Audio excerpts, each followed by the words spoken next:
terkait urgensi dari revisi Undang-Undang 24 2013. Yang pertama adalah penguatan NIK sebagai single identity number. Yang kedua tadi kami sudah singgung, KIA ini harus ada dasar hukumnya sebagai dokumen kependudukan. Ketiga, ada nomenklatur cacat yang tidak kontekstual lagi, harus diganti menjadi disabilitas.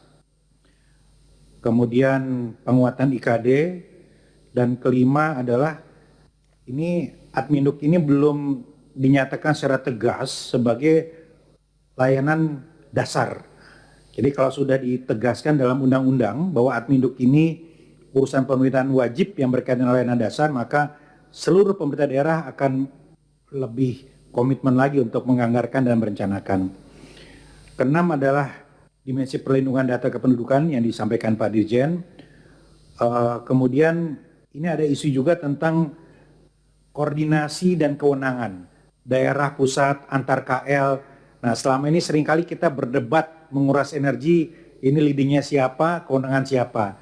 Ya, kami kira di proses nanti pembahasan akan baik sekali apabila kita menyentuh isu tentang kewenangan dan koordinasi antar lembaga tadi. Kemudian tadi Pak Dirjen sampaikan bahwa dalam dimensi pendanaan ini semua dibebankan pada APBN begitu. Jadi APBD itu ada ruang yang kosong di sana. Akan bagus sekali apabila undang-undang yang baru nanti ini bisa memberikan landasan hukum bagi daerah untuk mengalokasikan lewat APBD. Yang berikutnya adalah ini hal teknis ya, tapi saya kira secara dampak ini cukup besar, terutama dalam keuangan.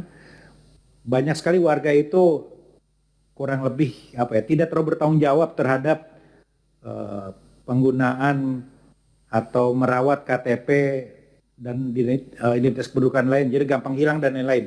Jadi kalau mau buat lagi itu gratis gitu. Jadi perlu dipikirkan agar warga bisa lebih bertanggung jawab dengan mewajibkan untuk membayar, dikenakan segenap biaya, denda lah kira-kira begitu ya.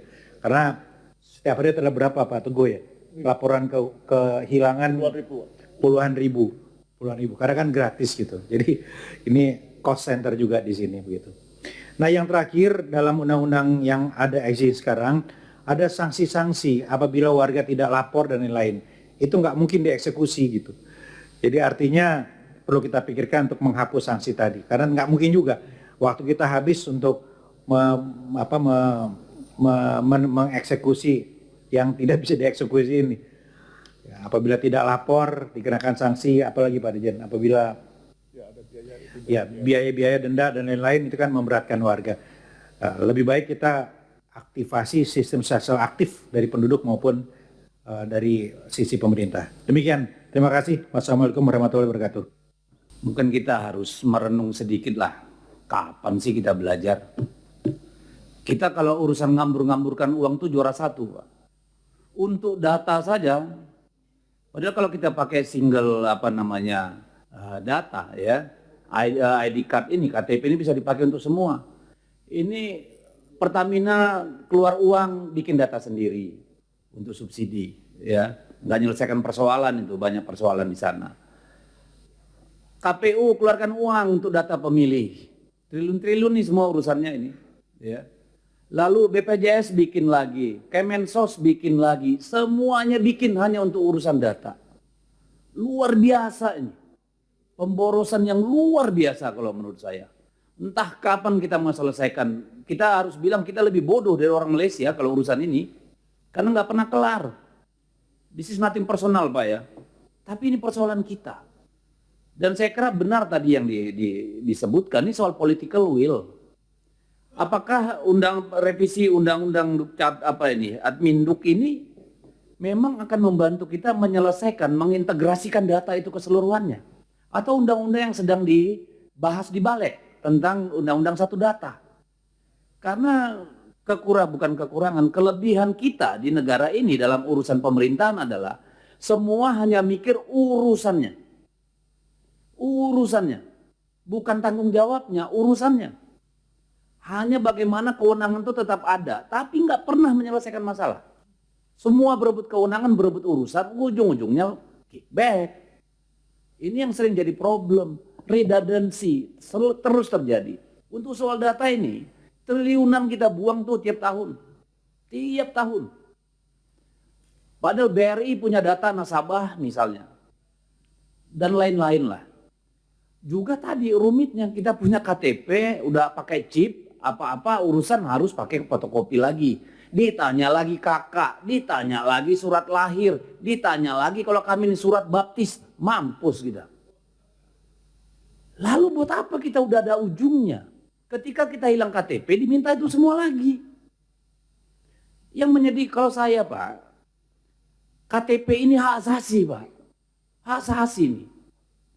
Di dapil saya di Kalimantan Utara Pak, ketika terjadi eksodus dan hari ini masih sering terjadi, orang-orang dari luar Kalimantan Utara bekerja di Malaysia secara ilegal, diusir dari sana ketika sudah jatuh gajian atau apa, pulang. Itu nggak punya uang buat pulang ke kampungnya di NTT sana Pak, di NTB sana, di Toraja sana. Ketika dia mau ngurus KTP, karena pasti paspor dan KTP-nya disita oleh pemberi kerja di Malaysia, dia ditanya, mana kakakmu? Mana fotokopi KTP? Mana ini itu? Dia harus pulang ke NTT hanya untuk mengambil fotokopian. Gimana ceritanya? Gimana ceritanya untuk makan aja nggak ada? Sekarang mereka terkapar di perkebunan-perkebunan di daerah sana. Digaji di bawah UMR Pak. Nggak punya BPJS, nggak punya apa-apa. Makanya saya bilang itu hak asasi KTP itu. Ini dulu Pak Teguh ini berkali-kali bantu saya itu dengan belangko KTP. Saya harus sendiri beli komputer untuk cetak, kasih ke kantor kecamatan, kantor desa. Ini kan urusannya negara. This is very basic government services. Kenapa jadi begini beribet gitu loh menurut saya. Setiap kali mau pemilu ada yang nggak terdaftar, ada yang nggak dapat undangan. Triliunan dibuang buat pendataan pemilih. Nah ini kan problem kita Pak. Sepanjang belum ada sinkronisasi data, Presiden harus bilang, hei semua kalian berhenti nih bikin data. Kasih Adminduk. Yang lain gak usah. Adminduk silakan koordinasikan pendataan. Misalnya kalau ditunjuk Kemendagri misalnya sebagai gatekeeper urusan big data ini. Tapi harus ada. Dan kita harus segera selesaikan. Jadi sinkronisasi data ini sangat penting sekali Pak. Tadi sudah disampaikan oleh semua. Yang kedua, keamanan data Pak. Saya tiap hari di WA nih, saya bukakan akun untuk judol. Saya nggak pernah urusan pegang-pegang begituan. Kenapa data saya bisa jebol? Sehari paling tidak 50 WA dan telepon. Nawarin emas, nawarin saham, nawarin ini itu. Gimana keamanan data kita ini? Siapa yang harusnya bertanggung jawab? Masa kita terus diganggu hal yang seperti ini? Ini problem Pak. Apakah yang salah di Adminduk? Apakah yang salah banknya? Apakah yang salah yang lain? Kita nggak pernah tahu. Siapa yang tanggung jawab beresin ini? Lalu kemudian itu tadi kemudahan urusan. Tolonglah Pak. Misalnya Aceh kemarin. Kalau kita nggak tolong, semua barangnya hanyut, mulai dari surat lahir, ya kartu keluarga, segala macam. Kalau nggak dibantu, bayangkan tuh kalau nggak bukan bencana Pak. Orang yang kehilangan rumahnya terbakar misalnya, berbulan-bulan belum tentu kelar tuh urusan. Ini karena bencana aja mungkin kita cepat mencari. Harusnya pun dimanapun kita, KTP kita hilang, datang kantor kelurahan, ya sebutkan nikmu, selesai Pak, langsung cetak. Kenapa urusan sekecil ini ribetnya minta ampun setelah hampir 80 tahun kita merdeka? Ini bagaimana memudahkan urusan Pak? Kalau kita sudah punya big data, orang datang ngurus KTP, masa dimintain kakak lagi, fotokopi kakak? Lalu punya KTP itu apa? Masih dimintai fotokopi KTP? Kan aneh. Surat lahir, surat baptis masih diminta.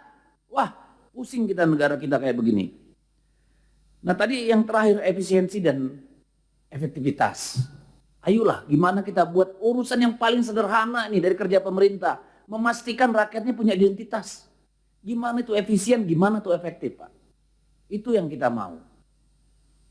Kalau ini sudah efisien efektif, nggak ada tuh scam bank.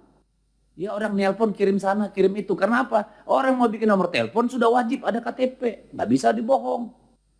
Nggak ada pemerasan, nggak ada ancaman bisa terjadi begitu saja. Nggak bisa rekening bank double-double ke sana kemari. Nggak bisa nipu, bikin kartu kredit.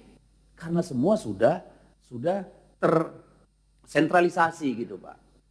Nah jadi saya tahu ini tugas negara Pak. Bukan hanya tanggung jawab pribadi dari bapak-bapak berdua ini. Tapi tolong inisiasinya dari sana. Tolong disinkronkan ini dengan RUU satu data yang sedang dibahas ya, digagas di balik itu Pak. Gimana membuat kita urusannya ini maju Pak satu langkah Pak. Jangan nanti ini akhir tahun KPU dibentuk, tahun berikutnya yang mereka lakukan mengusulkan anggaran 2 triliun untuk identifikasi pemilih. Wah, nggak tahu saya kalau begitu terus nggak habis-habis Pak. Jadi tolonglah mungkin ini ranahnya ratas Pak, kalau menurut saya Pak Kemendagri sampaikan pada Presiden supaya sinkron ini semua Pak. Supaya kita nggak terus-menerus jatuh ke lubang yang sama, menyengsarakan, menyusahkan semua orang dan anggaran kita betul-betul efektif. Saya kira itu pimpinan, terima kasih.